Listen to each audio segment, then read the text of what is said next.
문명을 거부하고 2만 년 넘게 세상과 교류를 단절한 섬 바로 노스 센티널 아일랜드인데요. 인도의 안다만 니코바르 제도에 속한 이 섬은 세계에서 현재까지 가장 오래 고립된 것으로 유명한 미접촉 부족이 살고 있습니다.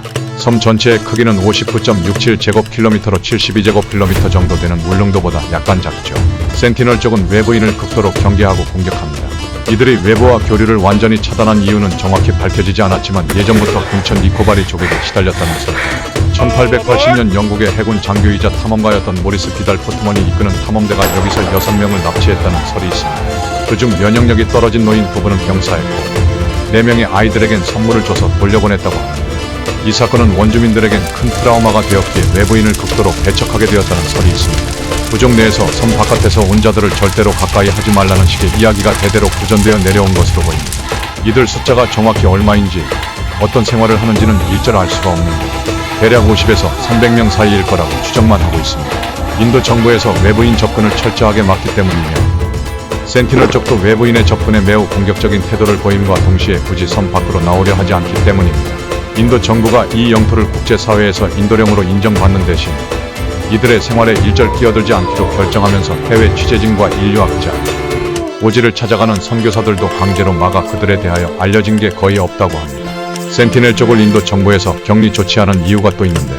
바로 부족민들이 질병에 대해서도 면역이 없을 가능성이 매우 높아 외부와의 접촉이 치명적일 수도 있고 거꾸로 원주민에게서 병을 옮겨와 외부에 퍼뜨릴 가능성도 배제할 수 없기 때문이라고 합니다. 문명 수준은 중석기 시대 정도로 추측됩니다. 이들은 농업을 모르고 수렵 채집으로 활과 화살을 이용해 섬의 동물을 사냥하거나 물고기 및 해산물을 채집하고 섬의 과일을 먹으며 자급자족한다고 알려져 있습니다. 다만 금속의 가치를 이해하는 듯 섬으로 떠밀려온 난파선에서 수집한 금속을 이용하여 무기 등을 제작한다고 알려졌습니다. 게다가 불은 사용할 수 있으나 피우는 방법을 몰라 번개가 떨어지면서 생긴 불을 간직했다 사용하며 불이 없을 때는 날고기로 먹는다고 합니다. 원시시대 문명을 간직한 센티널 쪽은 인류학자와 탐험가들의 호기심을 자극했습니다.